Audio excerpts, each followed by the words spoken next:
संत रविदास जी कहते हैं कि मन चंगा तो कटौती में गंगा। तो कहीं ना कहीं हमारा अपना मन पवित्र है, हमारी अपनी जो मानसिकता, हमारा अपना जो विवेक है, अगर वह पवित्र है तो जितने भी बाह्य उपागम है, पवित्रता के जितने भी बाहरी मानदंड हैं, लिंग के आधार पर किस तरह के भेदभाव होते हैं, पुरुष और स्त्री के नाम पे, धर्म के नाम पे, रेस के नाम पे किस तरह से भेदभाव होते हैं, इसको प्रति संवेदनशील करने का काम होना चाहिए। ये आज के समय में एक बहुत बड़ी चुनौती है कि बड़े बड़े शिक्षण संस्थानों में भी जातिवाद की, लिंग के आधार पे, धर्म के आधार पर उत्पीड़न होता है और वो सेंसिटाइज नहीं हो पाता, बच्चे सेंसिटाइज नहीं हो पाते। सब लोग इनके पदों को जानते होंगे, जो वो लिखते हैं कि जो कहते हैं कह रविदास खलास चमारा, मैं प्योर चमारा, ये 14वीं 15वीं शताब्दी में ये बात कहते हैं वो। और जाति के नाम पे जातिवाद की क्या विडंबनाएं हैं, जाति की विभीषिका कैसे समाज को प्रभावित करती हैं, इसकी भी बारीकी से ये पड़ताल करते हैं उस दौर में।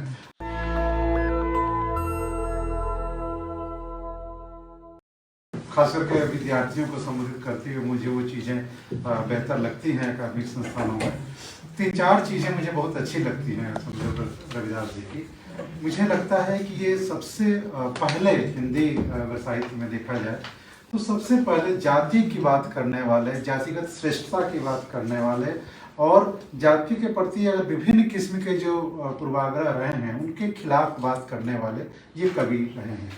और आप सब लोग इनके पदों को जानते होंगे, जो वो लिखते हैं कि जो कहते हैं कह रविदास खलास चमारा, मैं प्योर चमारा, ये 14वीं 15वीं शताब्दी में ये बात कहते हैं वो।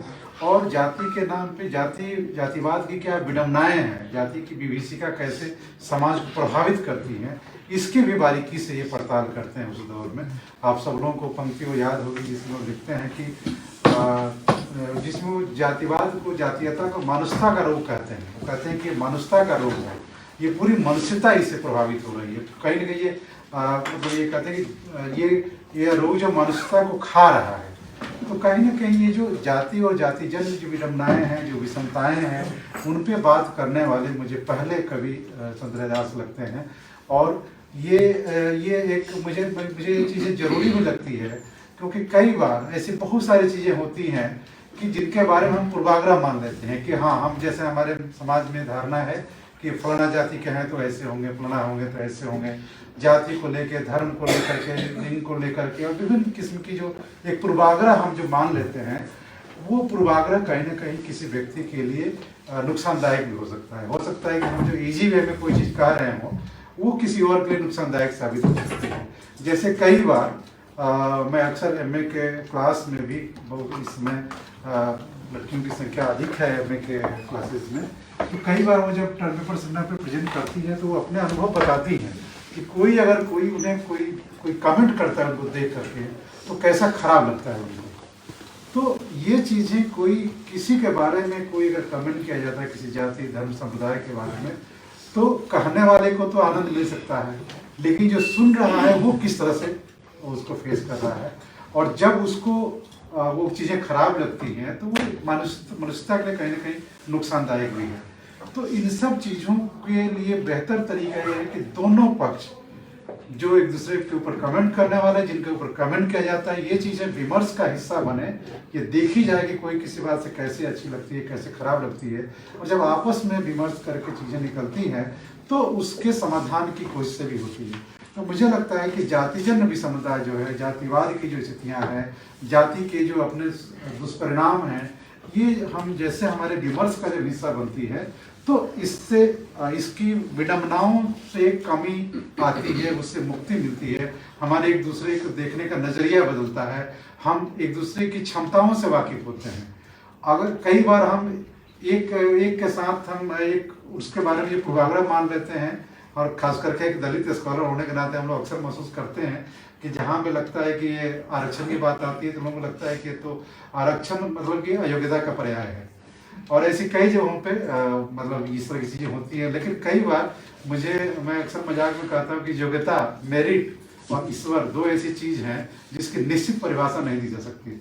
किसी को नहीं कह सकते कि ये मेरिटोरियस है, किसी को नहीं कह सकते कि यही ईश्वर है। सबके अपने ईश्वर है, सबकी अपनी योग्यता है। हर व्यक्ति के सिर्फ अंकों से हम नहीं मान सकते कि अंक अधिक आ गए तो ये मेरिटोरियस हैं। अगर ऐसा होता तो जो भी सीबीएसई के टॉपर होते हैं उनको लोग एक सप्ताह में ही बुला देते हैं। सबसे अधिक अंक वाले पूरे दुनिया में उनका डंका बजना चाहिए, लेकिन वो एक सप्ताह के बाद फिर वो अपनी दुनिया में आ जाते हैं। तो अंक कभी भी मेरिट का पैमाना नहीं हो सकता।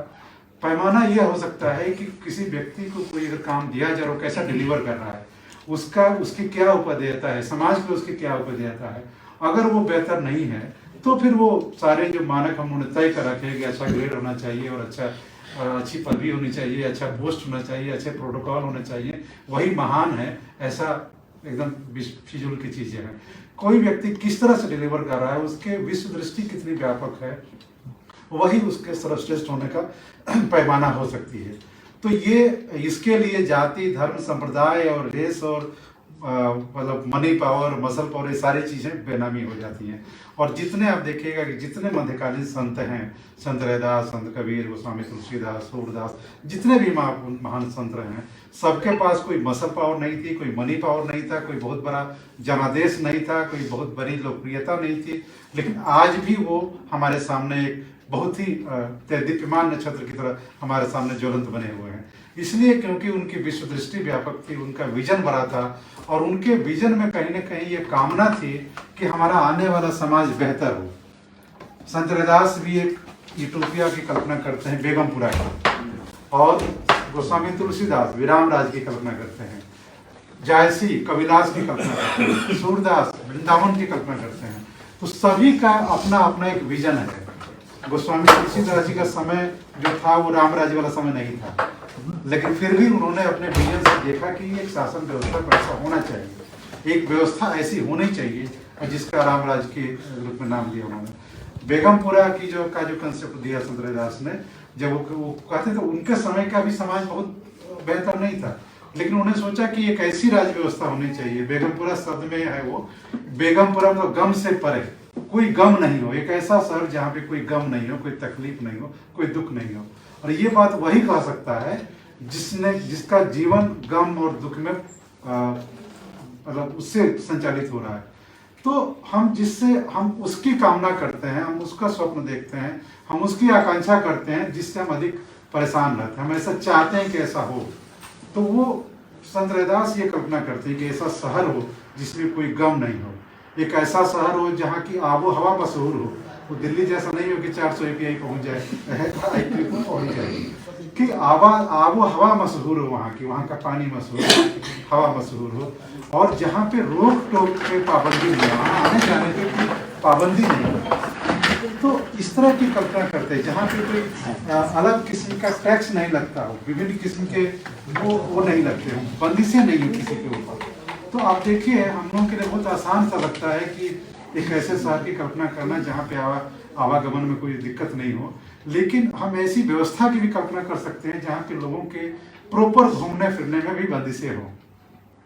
मुझे लगता है कि स्कूटी के आविष्कार ने स्त्री स्वाधीनता को लेकर के बहुत बड़ी एक तरह से बहुत बड़ी उपलब्धि हासिल की है, क्योंकि स्कूटी के आविष्कार ने जितना अधिक स्त्रियों को, बच्चियों को फ्रीली आउटगोइंग का मौका दिया है, उतना पहले कभी नहीं था। पहले जब भी परिवार की किसी महिला सदस्य कहीं जाना होता था तो वो अपने भाइयों पे, पिता पे निर्भर रहती थी कि वो जब लेके जाएंगे तो वो जाएंगे। तो अपने आप में अपनी स्वतंत्रता से कहीं आने जाने की सुविधा मिली, ये किसी बहुत बड़े स्वाधीनता मतलब उनके लिए मुक्ति के एक नए आयाम करती है।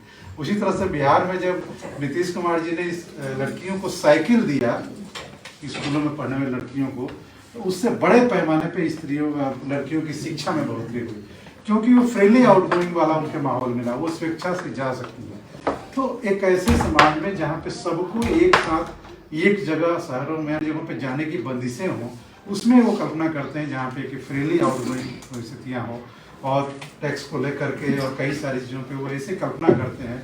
और एक बहुत मजेदार बात वो कहते हैं कि उस शहर का निवासी वही है जो उस शहरी से मित, हमारा दोस्त वही है जो उस शहर का वासी है।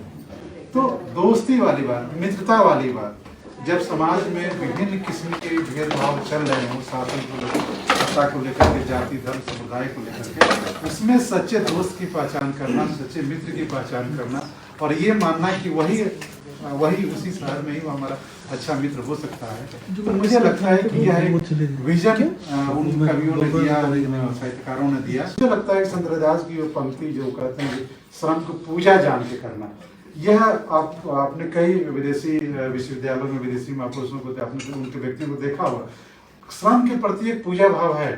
पिछले दिनों जब बराक ओबामा राष्ट्रपति थे तो उनकी बेटी की एक तस्वीर आई थी जो किसी होटल में काम कर रही थी। तो उसको वो आजीविका के लिए काम नहीं कर रही थी, बल्कि वो श्रम के प्रति एक कह सकते हैं कोर्स कैरिकुलम का हिस्सा है कि आप जाके उसका काम करें।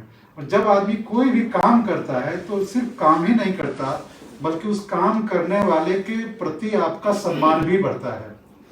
मैं अक्सर बच्चों से और अपने घर में भी कहता हूँ कि जब आपको खाना बनाना नहीं आता तो आप खाने में नुक्स निकालते हैं कि दाल में नमक कम है तो सब्जी में ये है, लेकिन जब आप खुद खाना बनाना शुरू करते हैं तो वो नुक्स निकालना भी कम कर देते हैं, क्योंकि आपको पता लगता है कि खाना बनाने की क्या क्या दुख दर्द है, क्या तकलीफ है और क्या मैकेनिज्म है और क्या उसकी तकलीफें हैं।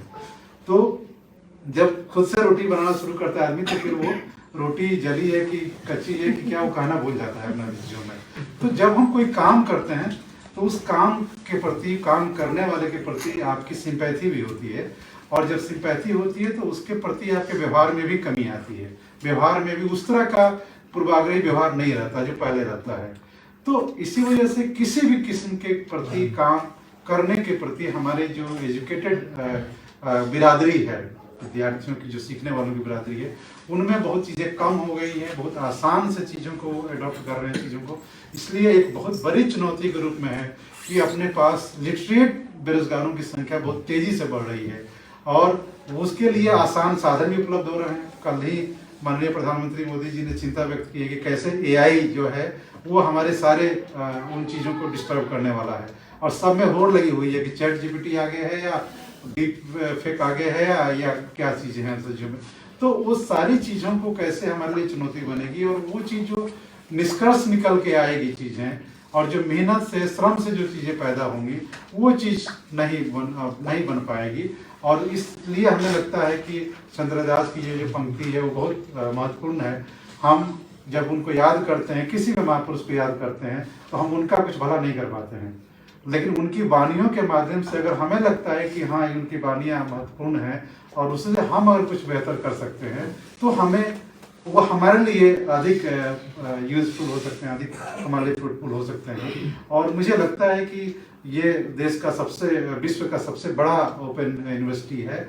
अकादमिक क्षेत्र में इन सब चीज़ों की बहुत ज़रूरत है कि ऐसी चीज़ों के हमारे कैरिकुलम का हिस्सा होना चाहिए। हम 8वीं 9वीं से ही हम इस बात को पढ़ाया जाना चाहिए कि समाज में जातिवाद की विडंबनाएं क्या है, उसको कैसे समाधान कर सकते हैं। समाज में लिंग के प्रति किस तरह का भेदभाव होता है, लिंग के आधार पर किस तरह के भेदभाव होते हैं, पुरुष और स्त्री के नाम पे, धर्म के नाम पे, रेस के नाम पे किस तरह से भेदभाव होते हैं, इसको प्रति संवेदनशील करने का काम होना चाहिए। ये आज के समय में एक बहुत बड़ी चुनौती है कि बड़े बड़े शिक्षण संस्थानों में भी जातिवाद की, लिंग के आधार पे, धर्म के आधार पर उत्पीड़न होता है और वो सेंसिटाइज नहीं हो पाता, बच्चे सेंसिटाइज नहीं हो पाते। लिंग के आधार पे किस तरह के भेदभाव होते हैं, पुरुष और स्त्री के नाम पे, धर्म के नाम पे, रेस के नाम पे किस तरह से भेदभाव होते हैं, इसको प्रति संवेदनशील करने का काम होना चाहिए। ये आज के समय में एक बहुत बड़ी चुनौती है कि बड़े बड़े शिक्षण संस्थानों में भी जातिवाद की, लिंग के आधार पे, धर्म के आधार पर उत्पीड़न होता है और वो सेंसिटाइज नहीं हो पाता, बच्चे सेंसिटाइज नहीं हो पाते, जिसकी वजह से समाज में भी इस तरह की विडंबनाएं बनी रहती हैं। संत रविदास जी कहते हैं कि मन चंगा तो कटौती में गंगा। तो कहीं ना कहीं हमारा अपना मन पवित्र है, हमारी अपनी जो मानसिकता, हमारा अपना जो विवेक है, अगर वह पवित्र है तो जितने भी बाह्य उपागम है, पवित्रता के जितने भी बाहरी मानदंड हैं, वह उसके आगे मतलब उसके पैरेलल हैं। अगर मन चंगा है तो अमृत स्नान नहीं भी कर पाते हैं भीड़ की वजह से, तो उसमें कोई दिक्कत नहीं है, अपने आप को हम खुश रह सकते हैं, खुश मान सकते हैं इस चीज के लिए। नेशनल दस्तक की आपसे गुजारिश है कि अगर इसको बचाना चाहते हैं तो नेशनल दस्तक को सब्सक्राइब करने के लिए रेड कलर के सब्सक्राइब बटन को दबाएं, फिर बेल आइकन की घंटी दबाएं। नेशनल दस्तक को बचाने के लिए बहुत जरूरी है कि हर खबर को शेयर करें, लाइक करें, कमेंट जरूर करें।